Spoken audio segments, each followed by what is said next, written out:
Hey guys, this is Nick. I am the traveling diabetic.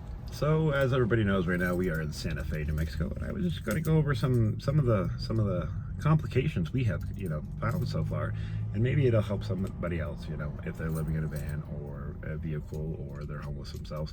It'll give them some ideas and some tips and tricks, how to better live, how to better, navigate through your rough times. And so one is showers. Showers is very hard. Now, if you have no money, it's much more difficult than if you have money. If you have money, you can go to, a Planet Fitness or some of the rec centers that have, like memberships and all that. There is one here, it's like $3 a day or something like that.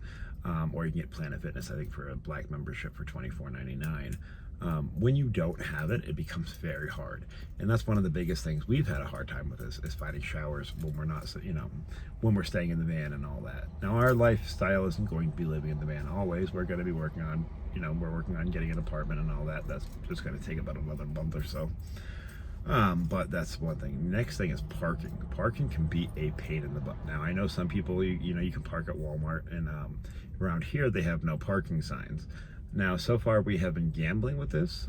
We haven't had any problems at all. But I also have a commercial vehicle. It's a cargo van. It looks like a work vehicle, so it's hard, a little easier for us to get away with it.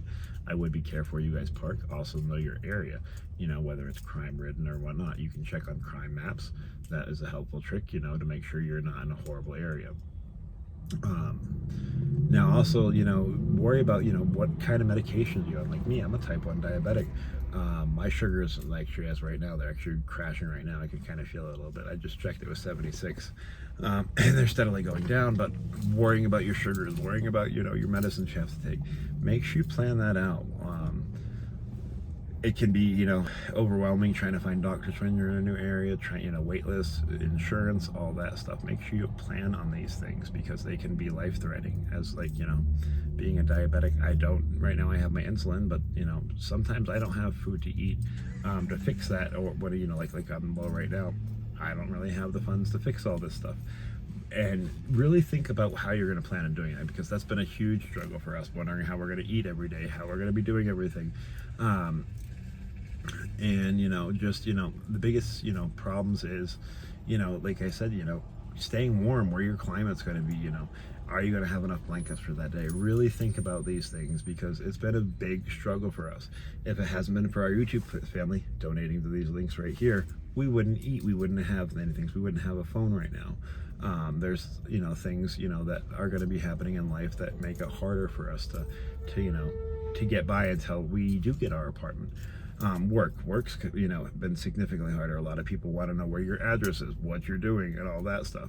And unfortunately, sometimes you just gotta lie and tell them that you're not homeless, because don't go in there saying that, because people look bad at that and all that. But anyways, my sugar's running really, really low. So as I said, there's just a few little things to think about before you start van life and what you're gonna do if you become homeless and you have to stay in your vehicle. Make sure you stay safe. Make sure you stay in lit areas. Make sure you check out your area and you know what you're doing, because things can get bad quick. And anyways, like I said, I've got to get some sugar in me or I'm gonna pass out, so I should probably take care of my sugars.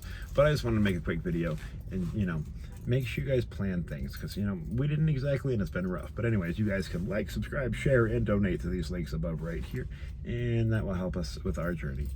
And let me know any tips and tricks you guys have, any ideas you have of being or experience you've had living in your vehicle. Thank you guys.